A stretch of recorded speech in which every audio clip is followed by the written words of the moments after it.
Les assurances santé et les solutions de prévoyance de la Caisse d'épargne vous présentent Check-up. Medialp, 20 points de vente dans la région, de vente et location de matériel de confort médical, vous présente Check-up.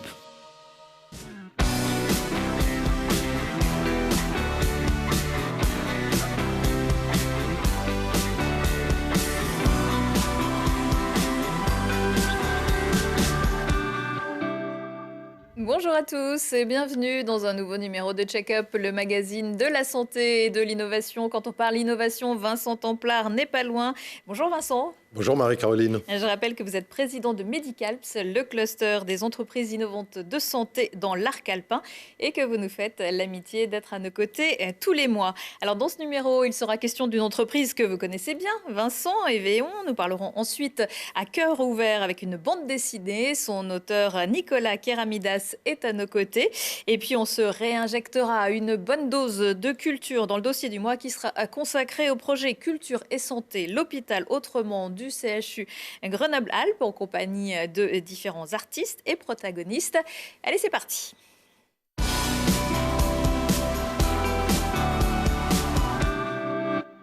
Vincent, une fois n'est pas coutume, je ne vais pas vous demander de parler des innovations des autres, mais de celles de l'entreprise que vous avez créée, Evéon. Est-ce que vous pouvez nous rappeler en quelques mots ce que vous faites ?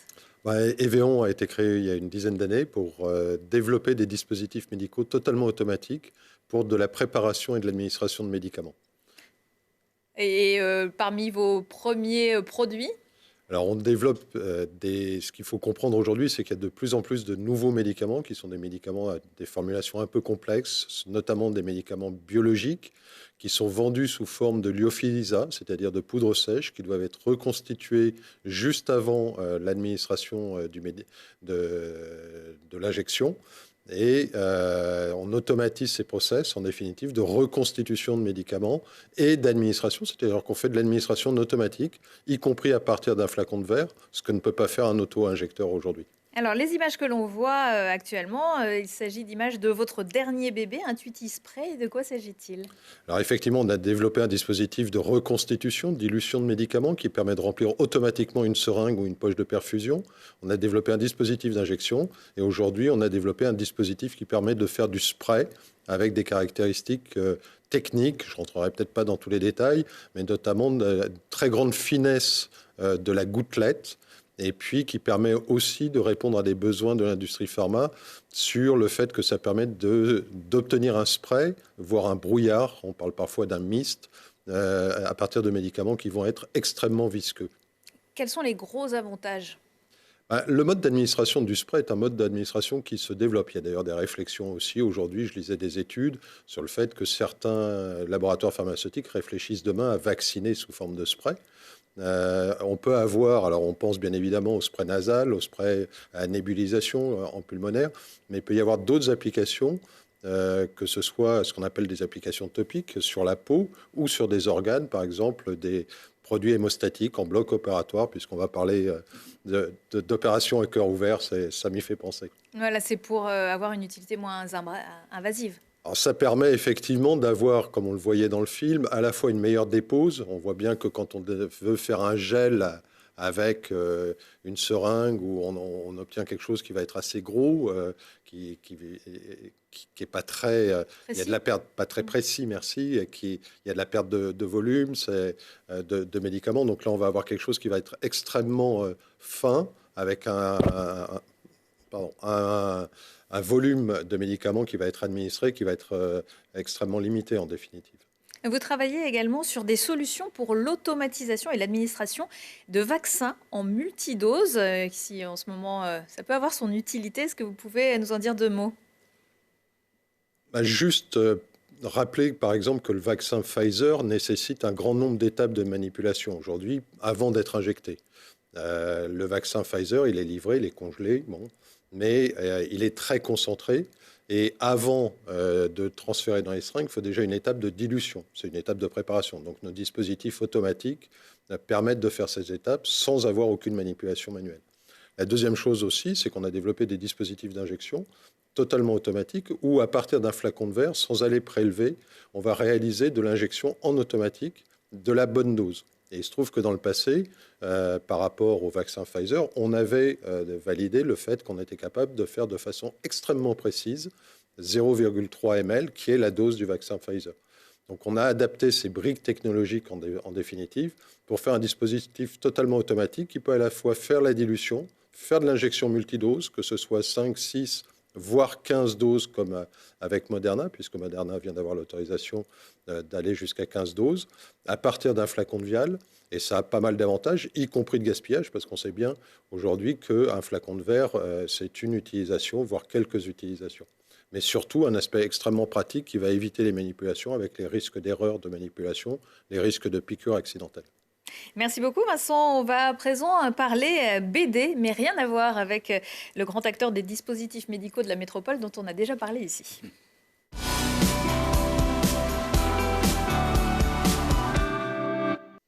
Alors quand on est dessinateur, auteur de bande dessinée, on peut faire vivre des aventures incroyables à ses personnages, les emmener dans des pays imaginaires, leur faire vivre des histoires d'amour, les tuer, les faire revivre.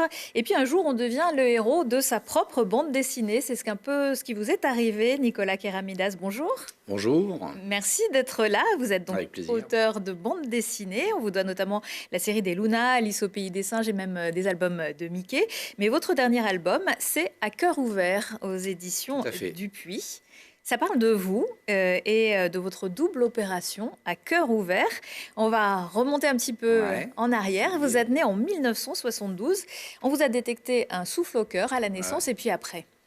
En fait, c'est ce qui s'appelle une tétralogie de Fallot. C'est ce qu'ils appellent aussi la maladie du sang bleu. Mes parents s'en sont rendus compte parce que je cyanosais légèrement au bout des doigts. Ce que je raconte dans la bande dessinée où je croyais que je devenais vraiment tout bleu comme un schtroumpf, mais en fait mes parents m'ont dit que c'était pas du tout ça. Et puis effectivement un souffle au cœur. J'ai donc été opéré à l'âge d'1 an. C'était assez rare à l'époque. Oui, alors sur un enfant de cet âge-là, c'était probablement une des premières en France.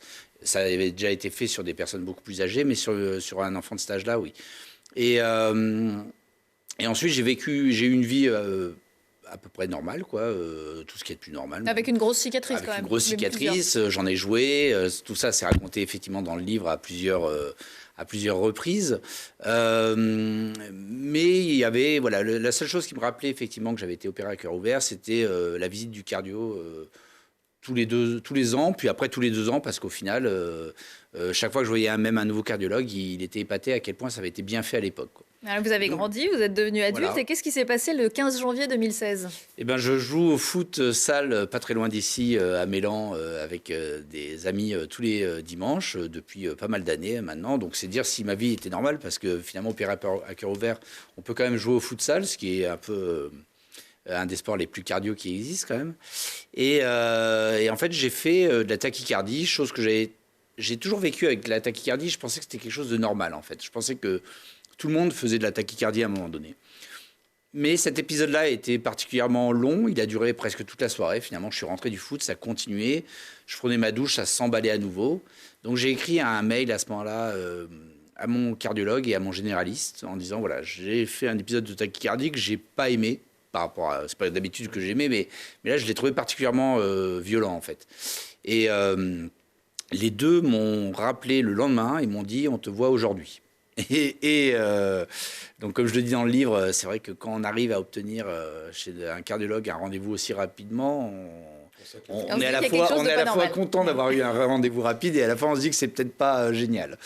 Et en fait, s'en est suivi à peu près 6-8 mois de batterie d'examen.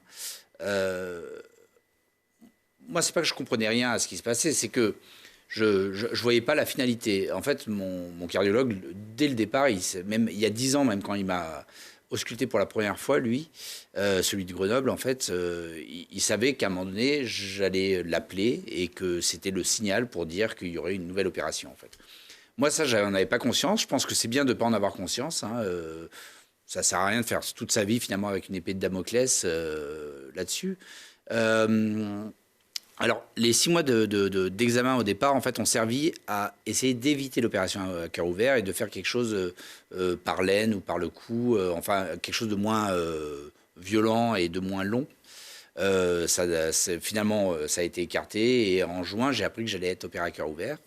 À ce moment-là, en fait, je me suis rendu compte que les 6 mois que je venais de passer d'examen, je me rappelais déjà presque plus. C'est-à-dire que je savais que j'avais fait une IRM, mais je me rappelais des grandes lignes, mais je ne me rappelais pas des détails.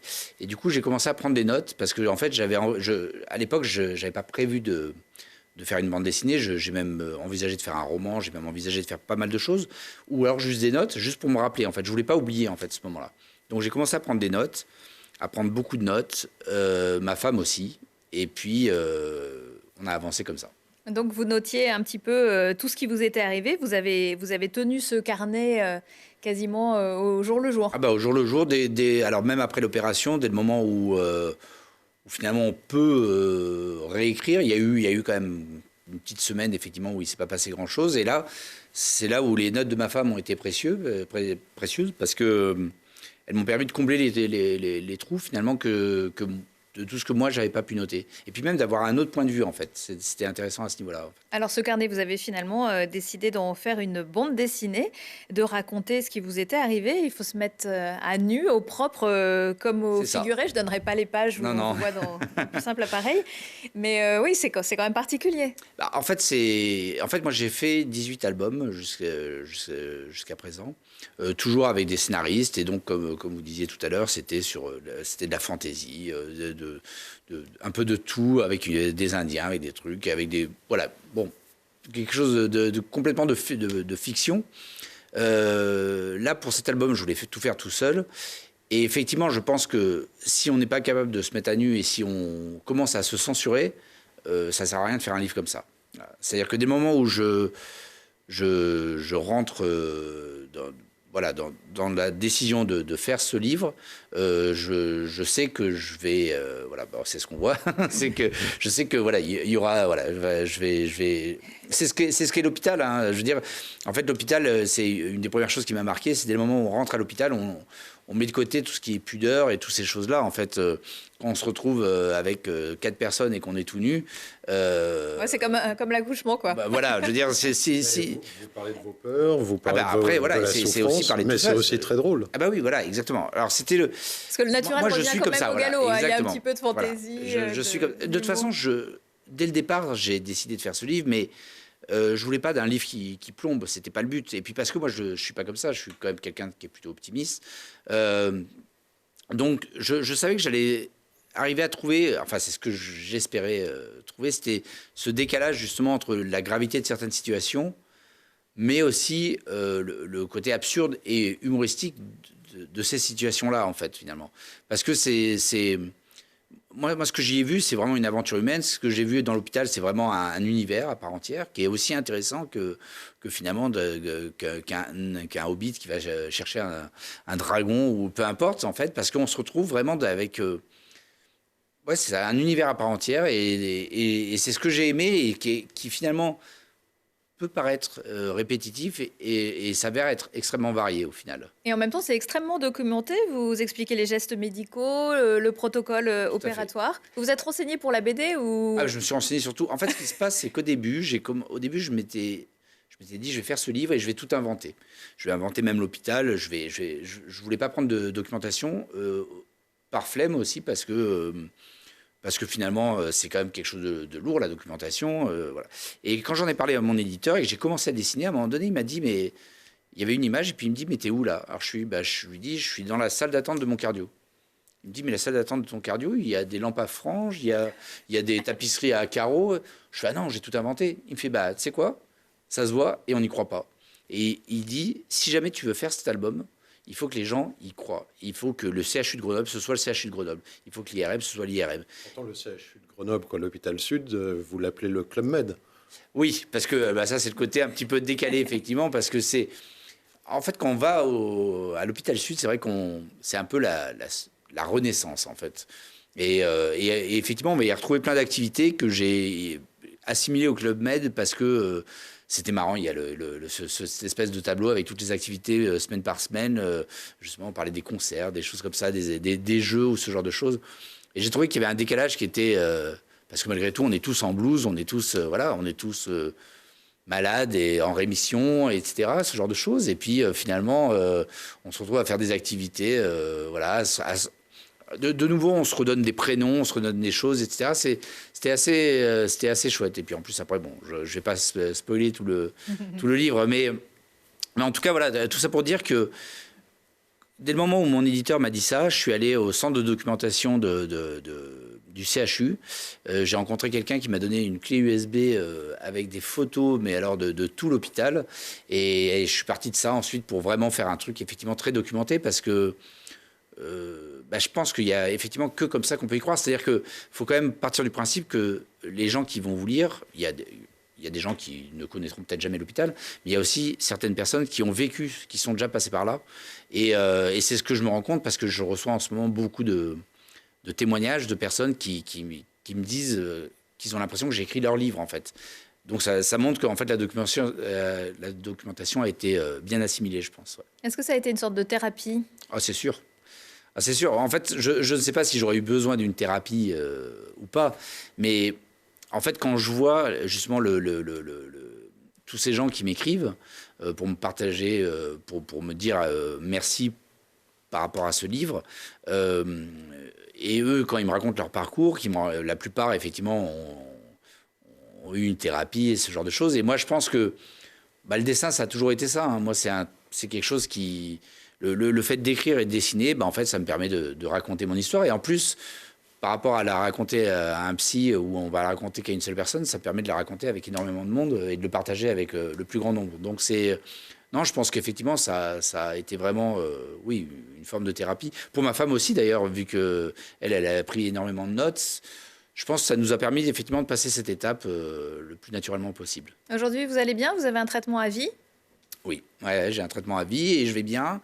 Et je vais bien à tel point qu'effectivement, il y a... Alors là, pas en période de Covid malheureusement, mais en fait, il y a 1 an et demi, mon cardiologue m'a dit qu'au vu des résultats, je pouvais même reprendre le futsal, chose que j'ai fait. Donc c'était... Voilà, ça c'était le truc qui était énorme, parce que finalement, c'est vrai que quand il m'a demandé d'arrêter le futsal, je ne me suis pas imaginé une seule seconde pouvoir retourner sur un terrain à un moment donné, quoi. Donc oui, non, ça va, ouais. Merci beaucoup, Nicolas merci, Keravidas. merci pour l'invitation. Quelque chose me dit qu'on devrait vous retrouver prochainement sur Télé Grenoble. Il me semble bien, ouais, c'est ça. Et en Avec attendant, plaisir. on va continuer à parler de culture après la pub.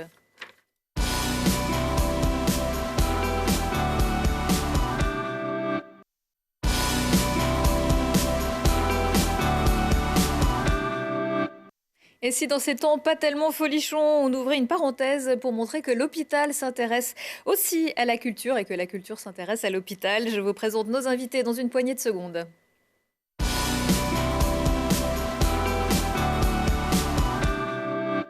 Toujours en compagnie de Vincent Templard, président de Medicalps, nous allons à présent nous intéresser au projet Culture et Santé, l'hôpital et autrement, mené au CHU Grenoble-Alpes. Avec vous, Sylvie Bretagnon, bonjour. Bonjour. Vous êtes chargée des affaires culturelles au CHU Grenoble-Alpes. À vos côtés, Jeanne Coudurier, bonjour. Bonjour. Vous êtes réalisatrice. Et puis, aux côtés de Vincent Clara Breuil, bonjour. Bonjour. Vous êtes, vous, artiste pluridisciplinaire et auteur. Alors, vous nous expliquerez toutes les deux, Jeanne et Clara, comment vous vous êtes impliquées dans Culture et Santé. Mais avant cela, Sylvie Bretagnon, est-ce que vous pouvez nous expliquer comment est né ce dispositif, sur quel constat ? Alors, le dispositif est né dans les années 2000, au début des années 2000. L'idée, c'était les ministères de la Culture et de la Santé qui voulaient se rapprocher, créer des partenariats pour développer justement des actions culturelles dans les hôpitaux. Là-dessus, la région Rhône-Alpes s'est fortement impliquée et depuis quelques années, il y a une convention signée entre le ministère de la Culture par le biais de la DRAC, l'ARS, donc l'Agence régionale de santé Auvergne-Rhône-Alpes, pour notre région, et la DRAC ARA également, et qui permettent de développer ces projets, ces partenariats par le biais de conventions. Alors, ce n'est pas de l'art-thérapie, c'est différent. Alors, on est vraiment loin de l'art-thérapie. Le dispositif porte des projets qui impliquent d'abord des artistes professionnels et il n'y a pas de prescription médicale. Là, l'idée, c'est vraiment de laisser l'artiste venir venir à la rencontre des hospitaliers, des patients, avec ce qu'ils sont. C'est une rencontre de citoyens, de personnes. Et voilà, on n'est pas dans le soin, on n'est pas. Alors bien évidemment qu'on va être dans le soin et que les rencontres vont générer des choses. On l'a vu avec Nicolas auparavant. Mais non, là, on est vraiment sur une rencontre artiste et puis toutes les personnes qui vont participer au projet. Voilà, vous le disiez, ce n'est pas seulement pour les patients, pour les résidents, c'est aussi pour le personnel médical, les médecins, les visiteurs. Oui, et pas que le personnel médical, les hospitaliers, les projets que l'on porte, en tout cas pour le CHU, dans le cadre de l'hôpital autrement, s'adressent à tous. L'idée, c'est vraiment de ne pas cloisonner, d'avoir des actions transversales. Et voilà, et c'est comme ça qu'on va ouvrir, on va mettre en place, par exemple, des concerts avec les musiciens du Louvre, et inviter tout le personnel de l'hôpital, et puis les patients et leurs accompagnants qui seront là à un moment donné. C'est vraiment, comment dire, oui, des projets qui sont pour tous. Et voilà. Alors après, bien évidemment, on va le voir, Clara intervient en rhumato, c'est assez spécifique, mais là, c'est sur un projet en particulier. On a l'impression que l'hôpital, c'est un lieu assez fermé, il faut faire attention, il ne faut pas faire rentrer de microbes. C'est facile d'organiser tout ça? Alors, oui, c'est assez facile. Même si, en effet, le contexte n'est pas facile. On a beaucoup d'actions qui ont été annulées, des projets qui ne vont pas se faire tout de suite. Malgré tout, cela reste facile, puisque malgré le confinement, avec le CLIN, on a pu négocier de laisser les artistes intervenir. Actuellement, il y a un comédien, Jérémy Buclon, qui intervient. Jeanne a continué d'intervenir avec Simon en pédiatrie. Clara également. Donc c'est une discussion qu'on a avec les médecins. On met en place un dispositif, on fait attention, on respecte des mesures d'éloignement. Alors sur ces 20 dernières années, qu'est-ce que vous avez pu proposer? Par exemple, il y a un peu de tout, de la musique, de la peinture. Alors l'idée, c'est tout le temps de travailler, de porter des projets avec des partenaires culturels locaux ou nationaux, mais en tout cas, voilà, que ce soit la MC2, la Rampe, l'Espace 600, par leur biais, par leur intermédiaire, de faire venir des artistes à l'hôpital. Mais on a eu des concerts, on a eu de la danse. Jean-Claude Galota qui est venu à la fois montrer ce qu'il avait, ce qu'il faisait, et puis également travailler avec des patients. Je pense aussi à François Vérune qui a animé beaucoup de projets dans l'hôpital, voilà, qui est danseur. Beaucoup de concerts avec les musiciens du Louvre et donc qui interviennent aussi sur des projets un peu plus construits. On a notamment fait un projet qui s'appelait Petite Musique d'été, où on a permis à des hospitaliers qui pratiquaient la musique de venir répéter et travailler avec les musiciens du Louvre, et également auparavant, on l'avait fait avec le Quatuor de Bussy. Et par ailleurs, une chef de chœur a permis là encore aux hospitaliers de monter un petit programme que l'on a donné devant les patients justement qui étaient en rééducation à l'hôpital Sud. Ceci, c'était en 2017, je crois. Et puis plus récemment, vous proposez désormais avec le Grenoble Street Art Fest du street art à l'hôpital. On va voir quelques images avec deux artistes qui ont l'habitude de se produire lors de ce festival. Alors ce qui est sympa en plus, c'est que les artistes, on peut les voir travailler. On voit l'œuvre qui évolue et les gens viennent les voir. On peut engager la discussion avec eux, c'est aussi important. Tout à fait. Alors là, ce projet, c'était vraiment un chouette projet parce que les artistes donc, sont intervenus en direct. Mais par ailleurs, on a mis en place des ateliers pour les enfants, des ateliers pour le personnel. Et du coup, il y a eu des vraies rencontres. On a pu aller voir les œuvres d'art qui sont dans Grenoble. On a permis, donc voilà. Et du coup, quand les artistes sont intervenus, les patients qui étaient là, et même des soignants ou des hospitaliers, ont pu discuter, ont pu aller les questionner sur le sens de leurs interventions. Et voilà, on a fait ça juste avant c'était en mars 2020. Voilà.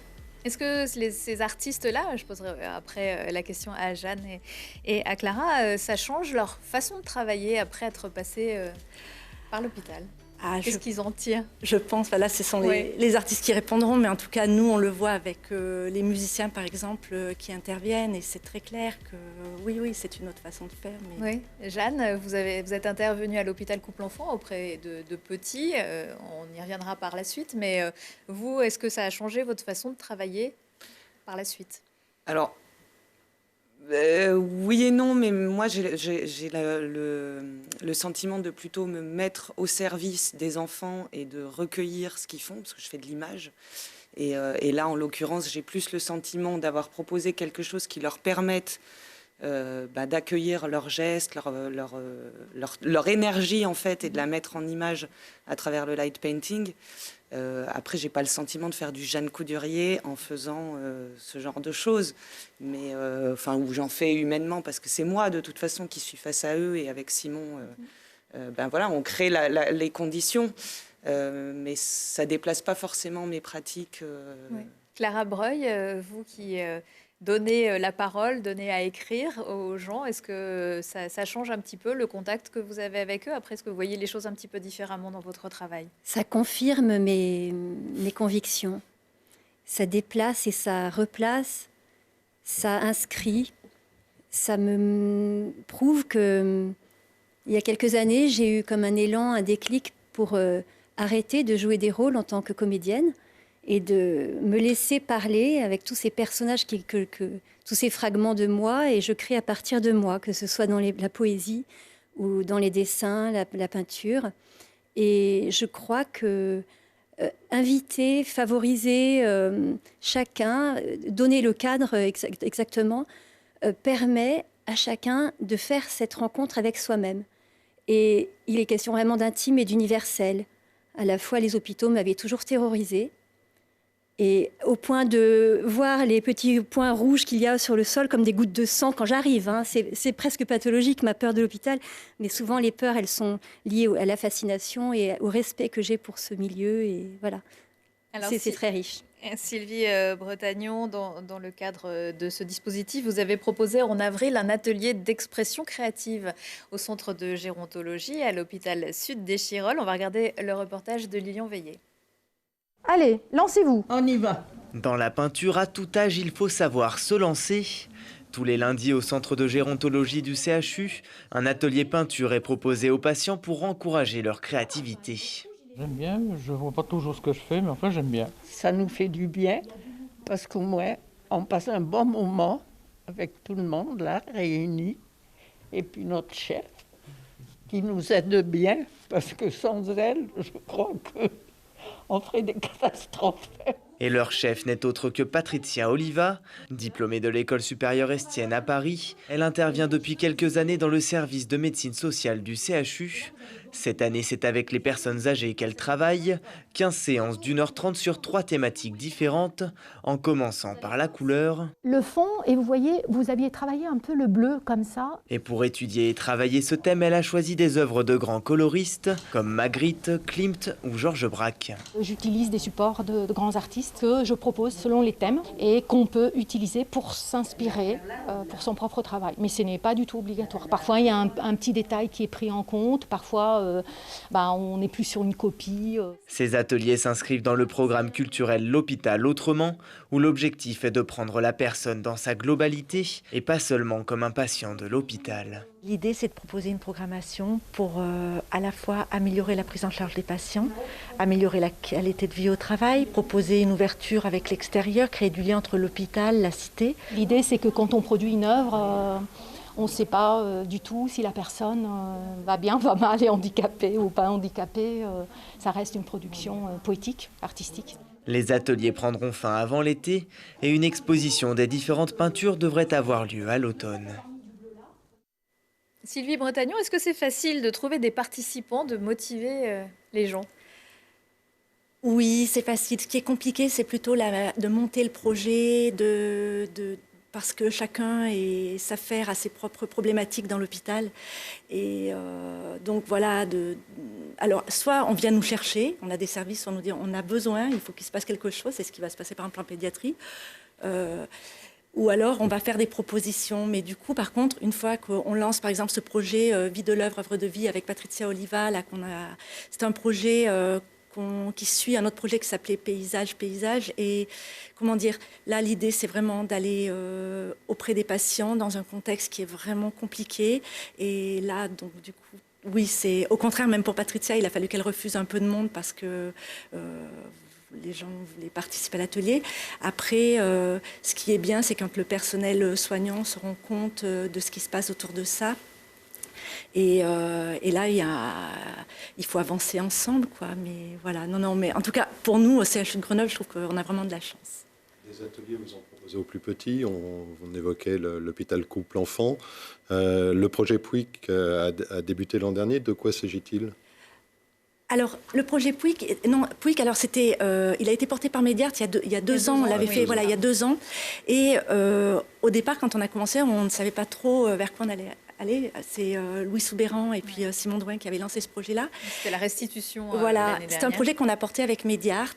Voilà. Et ils ont monté un projet qui a permis à tous les enfants qui ont participé au projet de dessiner, et ils ont créé, comment on pourrait dire, c'est pas un dessin animé, c'est un, je pense qu'il y a un autre terme pour ça. En tout cas, un dessin animé qui est une histoire racontée et qui est une parole d'enfant, et donc voilà, c'est le travail qu'ils ont fait. Et suite à cela, on a voulu continuer. Et du coup, Simon nous a fait la proposition de rencontrer Jeanne. Et ils interviennent actuellement en pédiatrie. Alors Jeanne, on va regarder un petit extrait de votre travail avec les enfants. Et puis on en parle juste après. Ok. Est-ce que vous êtes prête ? Ouais. Quand vous êtes prête, vous me dites top et moi j'éteins la lumière. Dis top. Puis vous dites top quand vous avez fini. Allez, vas-y, c'est toi, chef. Top. Ok.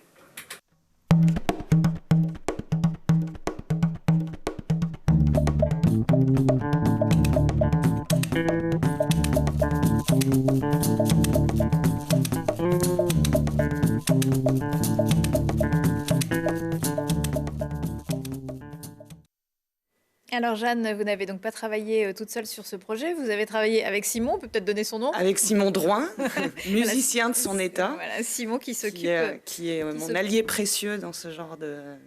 Voilà, il s'occupe de la musique et vous avez proposé des ateliers de light painting. C'est ça. Est-ce que c'est possible ? Il faut trouver en fait une manière de faire participer les enfants, sachant qu'il y a des enfants qui sont très malades. Alors globalement, oui, ils sont malades, mais globalement, ils arrivent toujours à avoir au moins la main qui est mobile, au moins une. On ne les a pas encore fait prendre les lumières avec les pieds, mais concrètement, ils arrivent quand même toujours à bouger un tout petit peu. Et après, c'est moi qui triche un petit peu. Je vais zoomer plus quand c'est plus petit. Et puis, je vais élargir quand ils dansent devant l'objectif. Sylvie Bretagnon, vous disiez que le service vous avait demandé une intervention culture et santé. C'est-à-dire, pourquoi ils avaient besoin de ça ? Parce que ça fait plusieurs années qu'on porte des projets et que d'année en année, les projets génèrent l'envie de continuer à laisser des artistes intervenir. Et voilà, donc c'est vrai qu'on a la chance d'avoir des éducatrices qui sont vraiment motivées et puis même un service qui est vraiment motivé. Voilà, donc c'est...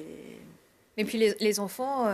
c'est des enfants. Oui, et les enfants. Avant tout. C'est des donc enfants. ils ont besoin de jouer, de donc s'amuser, ils arrivent de créer et il faut avec leur imagination. Voilà, il faut leur dire donc là c'est ce qu'on voit un petit peu au début, c'est le principe c'est que tu vas t'amuser avec des lumières. Mais alors qu'est-ce que ça donne ? Alors ce qui est pratique c'est qu'ils voient tout de suite l'image et du coup ils peuvent tout de suite réajuster, reproposer autre chose et donc Simon il joue de la musique pendant qu'ils peignent à la lumière, et ça leur donne l'énergie. Et souvent, on en a qui se sont libérés une fois qu'ils avaient les peintures, d'ailleurs je dis ça, mais les lumières dans la main. Et tout d'un coup, ils dansent, et puis la lumière, on rallume la lumière, et hop, ils reviennent. Voilà, c'est libérateur. Et le projet s'appelait « À l'écoute des gestes ». Et dès qu'ils m'ont dit le titre du projet « À l'écoute des gestes », moi j'ai tout de suite pensé à ça, parce que pour garder trace d'un geste... Est-ce que les enfants vous ont surpris ? Oui, voilà, là on est en train de regarder Donc on a plusieurs services qui montent, hein, parce que c'est à l'espace arc-en-ciel, donc c'est en haut de l'hôpital. Et du coup, c'est les enfants qui sont en pause. Alors là, peut-être tu peux préciser. Oui, mais non, ce sont les enfants qui sont actuellement en soins et qui ont un temps pour venir passer un moment à l'espace arc-en-ciel. Un temps ludique. Un temps ludique, voilà, base. exactement. Voilà, et du coup, on profite de ce temps-là pour leur faire cette proposition. Voilà.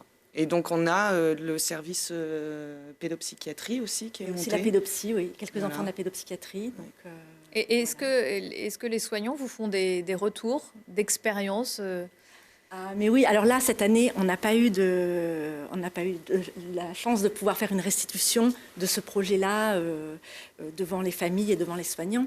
Mais l'an dernier, quand on a fait la projection du film Pouic avec les équipes soignantes, avec les parents, les frères et sœurs, waouh, c'est toujours des moments d'émotion.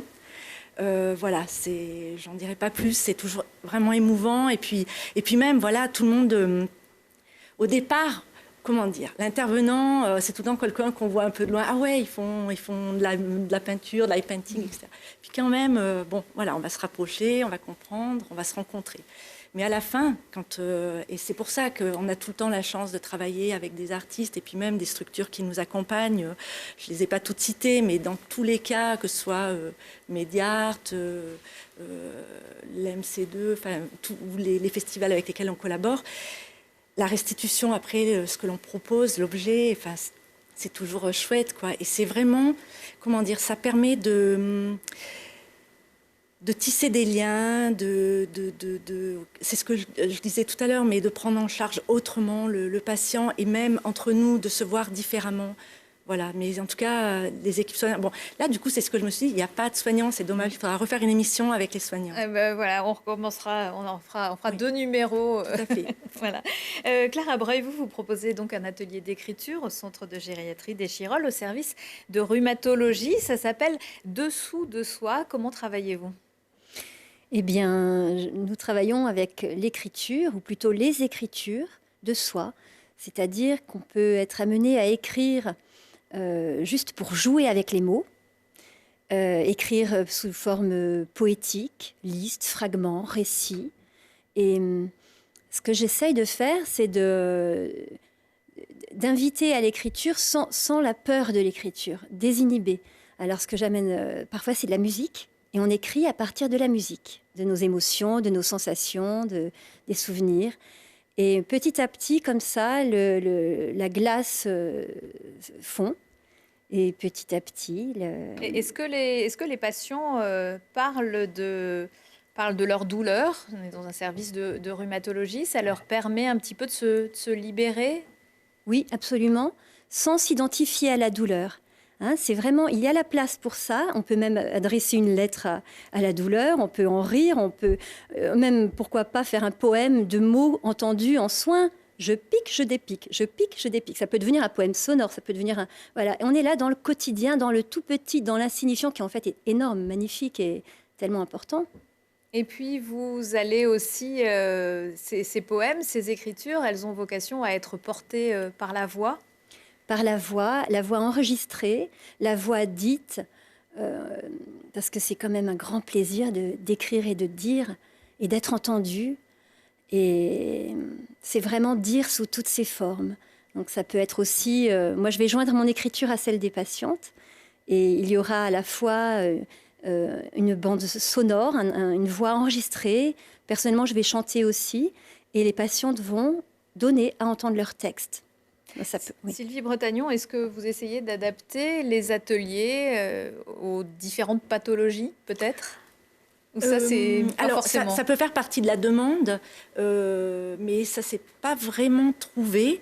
Et comment dire, non, on va s'adapter, mais ce n'est pas forcément s'adapter aux pathologies. Je réfléchis, mais il n'y a pas eu de moment... on va faire avec, on va faire, voilà. Mais on va tout le temps faire. Mais non, oui. Pas...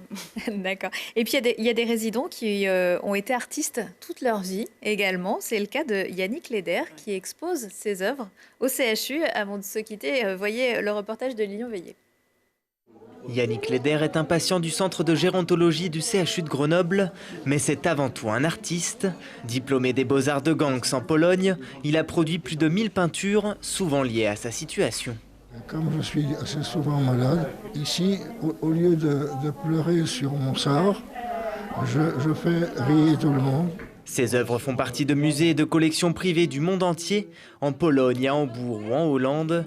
Mais elles sont aussi exposées dans sa chambre, au réfectoire et au rez-de-chaussée du centre de gérontologie. C'est très varié, très coloré, à la fois du figuratif, des paysages, un peu d'impressionnisme. Donc on sent qu'il s'est nourri de plein d'influences et il a trouvé son propre style.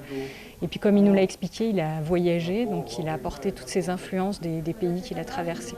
Dans sa chambre, Yannick peint tous les jours pour garder le rythme. Des œuvres très vives, des paysages ou des personnages très colorés, presque fluorescents. Sans jamais utiliser de noir ni de blanc, il passe du classique, comme son vélo de Van Gogh, à des peintures plus profondes, avec la basse-cour, où des artistes se sont retrouvés isolés. Au départ, il recherchait cette solitude. Mais à un moment donné, ils se sont rendus compte que l'artiste sans le public n'existe pas.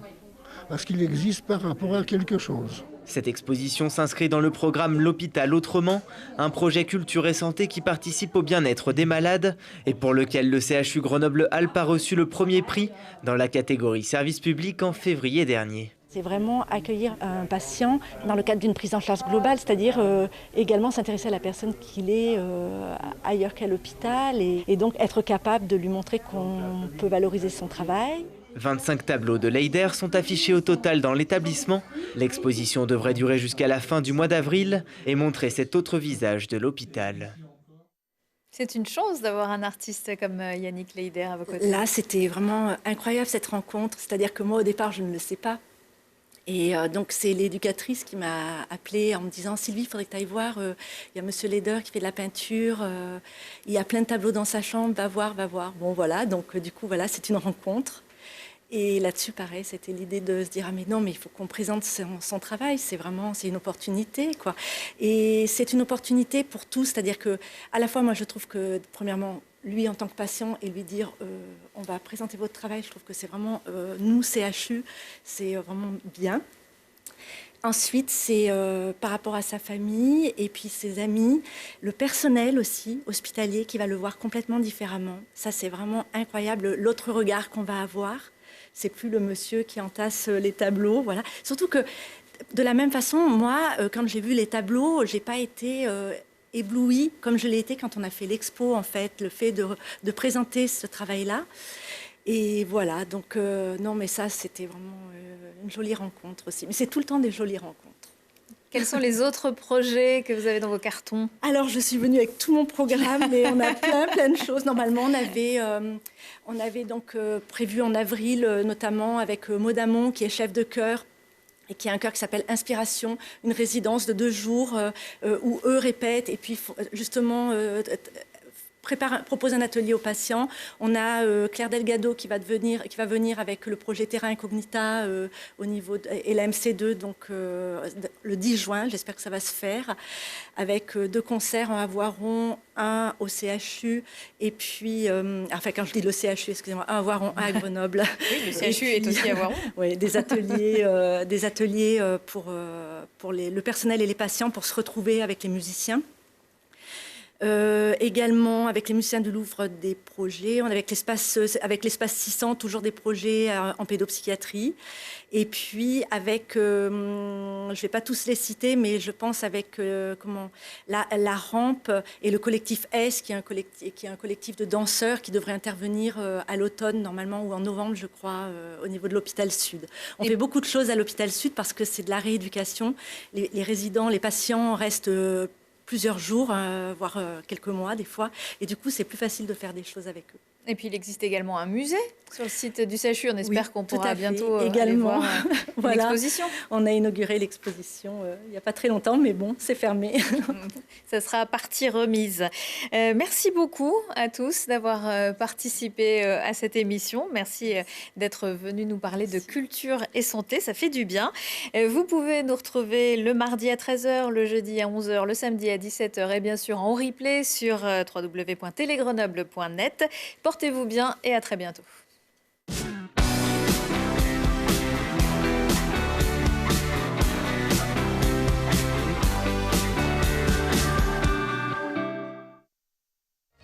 Medialp, 20 points de vente dans la région, de vente et location de matériel de confort médical, vous a présenté Check-up. Les assurances santé et les solutions de prévoyance de la Caisse d'épargne vous ont présenté Check-up.